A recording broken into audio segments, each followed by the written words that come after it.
Hey guys, welcome to week 12 in our Science and God study. We are officially 3 months in and we are covering the theory of evolution part 3 today. So today we're covering a recap of evolution part 2 that we covered last week. We're going to look at how there is evidence for God even within our pursuit to disprove and look at problems with the naturalist theories that are out there. We're going to talk about the fine-tuned problem, which we did originally cover during the Big Bang Theory study. And we're going to talk about what I'm calling the theory of evolution's fine-tuned problem. You'll find out why I'm calling it that when we get to that slide. We're also going to talk about deoxyribonucleic acid, which we know as DNA. We're going to say now what in our study. As we've covered the Big Bang Theory and as we're finishing up the theory of evolution, what are we going to do next? So much like the Big Bang Theory, another theory that claimed to rely on scientific proof rather than faith, the theory of evolution also requires a great deal of blind faith. In the words of world-renowned atheist and naturalist Richard Dawkins, faith is the great cop-out, the great excuse to evade the need to think and evaluate science. So it appears, especially because of the lack of evidence for Darwinian evolution, it appears that people who believe in Darwinian evolution are using this belief as a cop-out and as an excuse to evade the need to think and evaluate science. Oh, my teacher told me it. I learned it in school. All my friends believe in evolution, my parents believe in evolution, therefore I just simply believe it myself. Very few people dive into questioning these things themselves, and so that's another major cause for the belief in evolution. It's just, other people believe it, so I believe it. So they have blind faith by believing that what they've heard and what they've been taught in secular institutions is true and that it's just simply how things are. So evidence for God. So we're in a segment of our study, and we have been for the past 6 weeks, where we are addressing the major claims of the world. More specifically of naturalists, of atheists, of the naturalist worldview that believes that everything came as a result of natural processes alone. So it's important for us to be able to have conversations with people that will expose them to the truth. So one thing that I found to be true over the course of the past 6 weeks, as we went through the theory of evolution, as we went through the Big Bang Theory, is that even though we're focusing on the problems with these theories, proof and evidence for God is sprinkled all over. Even though we're not deliberately seeking proof for or evidence for God in this portion of the study, we're looking at the problems with these theories, we're still seeing evidence for God all over the place. So when we're talking about the Big Bang Theory, there are many problems with the Big Bang Theory, but one of them specifically spoke directly to the fact that the universe was created so that we could inhabit it. Does anybody remember what this one specific problem was called? So a lot of them were just, we looked at a lot of band-aids that Big Bang cosmologists propose to fix their problems, things that don't exist, like dark energy, dark matter, and inflatons, and this idea of a multiverse. But the one problem that spoke directly to evidence that there's a God was called the fine-tuned problem. So what is the fine-tuned problem, and why is it a problem for the Big Bang Theory? So if you were with us during our study on the Big Bang Theory, hopefully you remember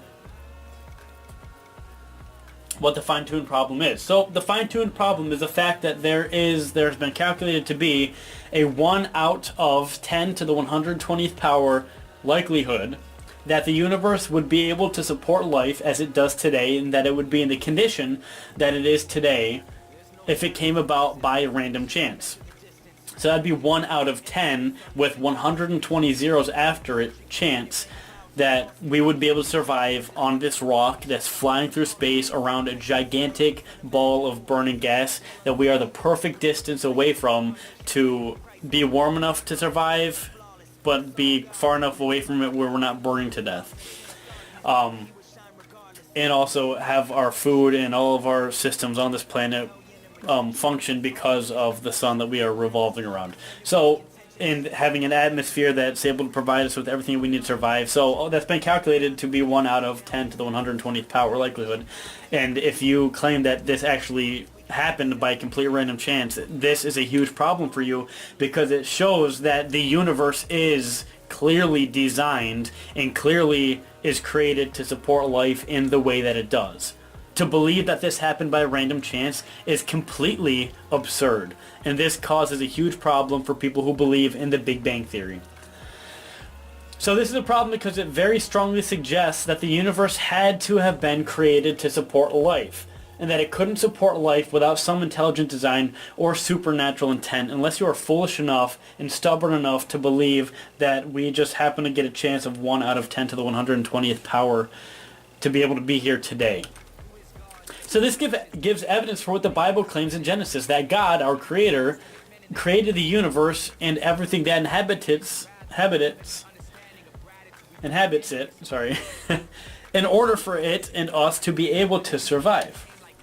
So the theory of evolution's fine-tuned problem, this is kind of the title that I gave it. So the theory of evolution has its own problem that I find to be very similar to the fine-tuned problem with the Big Bang Theory, where something that is seemingly impossible, that is just so vast and so unlikely to occur by random chance, supposedly falls together by a random chance, just like the universe somehow falls together perfectly to support life, even though it's extremely unlikely and our universe is extremely hostile.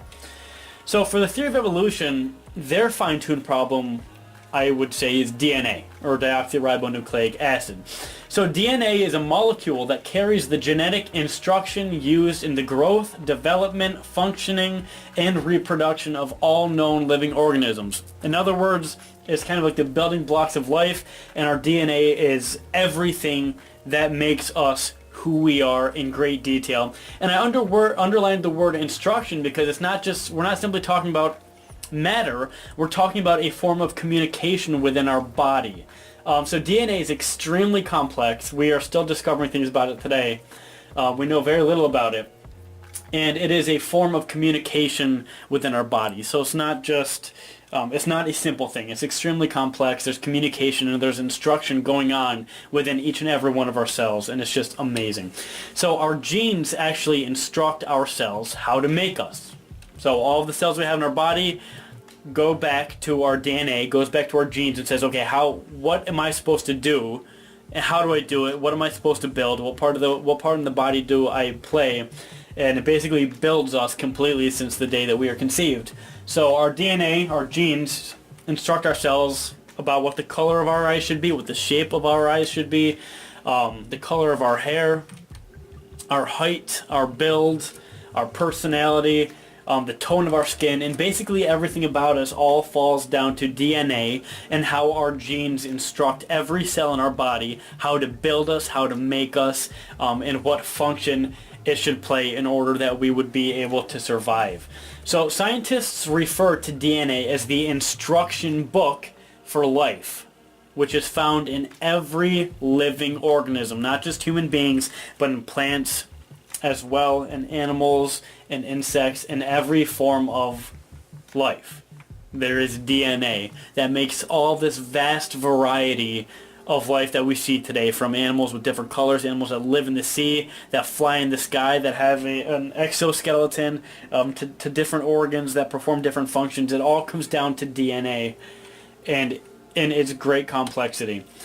So there is this tiny book of instructions, DNA, found in each and every cell in your body.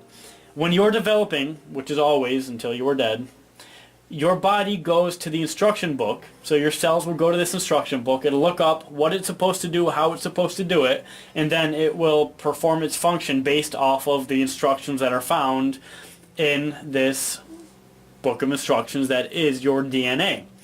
So DNA is made up of genes, and genes, again, give instructions to the cells. So DNA is a book. So if DNA was a literal book, it would have 46 chapters, which would be one chapter for each chromosome, because we know that we have 23 pairs of chromosomes.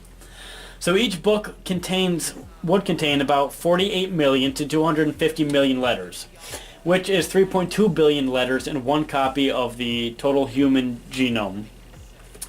There are approximately, and there's slight variations, I think it's settled that it's between 10 trillion to 37 trillion cells in the human body, and every single one of these cells contains this very comprehensive and complex DNA book of instructions inside each and every one. So if you took DNA and you stretched it out, because it's coiled, so if you stretched it out, the measurements can be found online. If you stretched out all of the DNA and all of the cells in just your body alone, if you stretched it out end to end, it would reach over 744 million miles. So considering that the moon is only 250,000 miles away, I'm sorry, it's 744 million miles. I think I said 1,000. The moon is only about 250,000 miles away. So if you took all of your DNA, that's just one person's DNA, and you stretched it out, it would stretch to the moon and back almost 1,500 times. Considering that the sun is 93 million miles away, your DNA, if it was stretched out, would reach there and back about 4 times. And again, this isn't just simple matter. This is instructions. This is communicating in the body. These are the building blocks. This is the book of life, so to speak. That's just extremely complex and comprehensive in our body, and it stumps scientists. But all of this supposedly came together by random chance so that we're able to survive and have all this variety of life.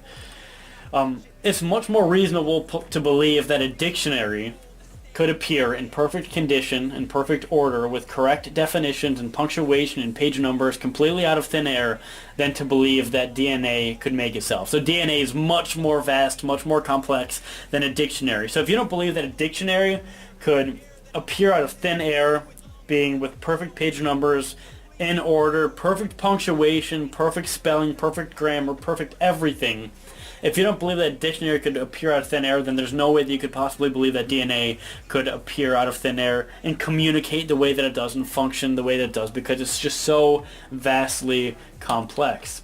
So the question is, do you believe that a dictionary could appear out of thin air? And any person would say no. A dictionary has an author. A dictionary has the person. Any book has an author. So you see the book? The book is evidence for the fact that there's an author, because clearly an intelligent individual put together this book so that it would make sense, so that it would send a message, and so that it would be in order. It's the same thing with DNA. If there's a DNA, there has to be a DNA creator, because it is much more complex than just putting sentences together with proper punctuation that form messages that communicate. Is so much more complex than that. So if you believe that a book has to have an author, then you have to believe that DNA has a creator and that it couldn't have come by random chance. So now what? So we've talked a lot about the theory of evolution, and we should be able to give clarity to people who are confused about it. The theory of evolution doesn't make sense logically, and there's no observable evidence for it. So this should give us confidence when talking to people. We don't have to know everything about everything when it comes to the theory of evolution, just enough to get some people to think. Because a lot of people are walking around without really knowing. They just kind of assume that everybody believes it. So just having enough to start a conversation or to put a thought into somebody's mind to get them to question, we should have the confidence to do that. We've also talked about the Big Bang Theory. So the theory of evolution and the Big Bang Theory are the two leading naturalist worldviews that oppose God. They're the ones that people are walking around with just the assumption that they're true and that they're accurate. So we now know some of the major issues with both of these major theories. And hopefully we feel equipped to share this knowledge with others as a means to break down barriers that they have so that we can get to the gospel.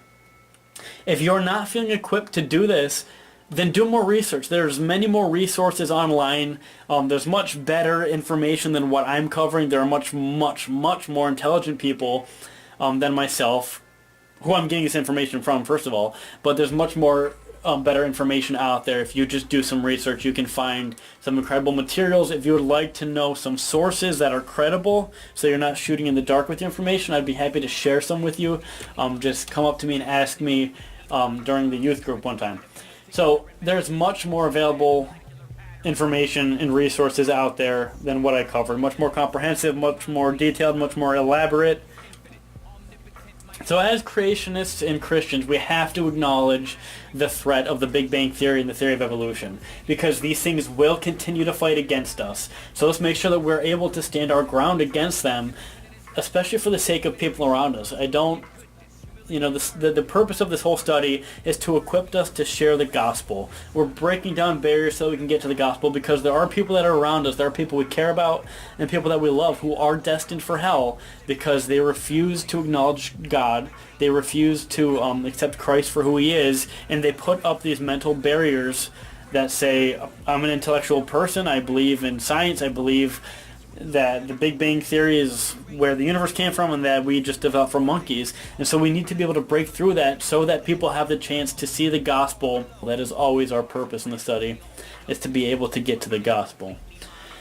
Guys, thank you so much for taking the time to watch this video. I hope that you got something out of it. If you have any questions, let me know.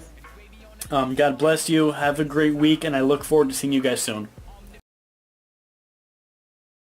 So a sneak peek of our next series. So here's some questions that are going to be central to what we are covering next. How do we know that Jesus ever really existed and that he's not just another character in mythology? How do we know that Jesus was actually the Messiah and the Savior and not just a prophet or a wise man who lived thousands of years ago? How do we know that Jesus died on the cross?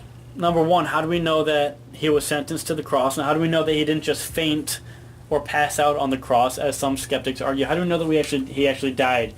Because that will be significant, and we'll find out why if we don't already know why his death is significant.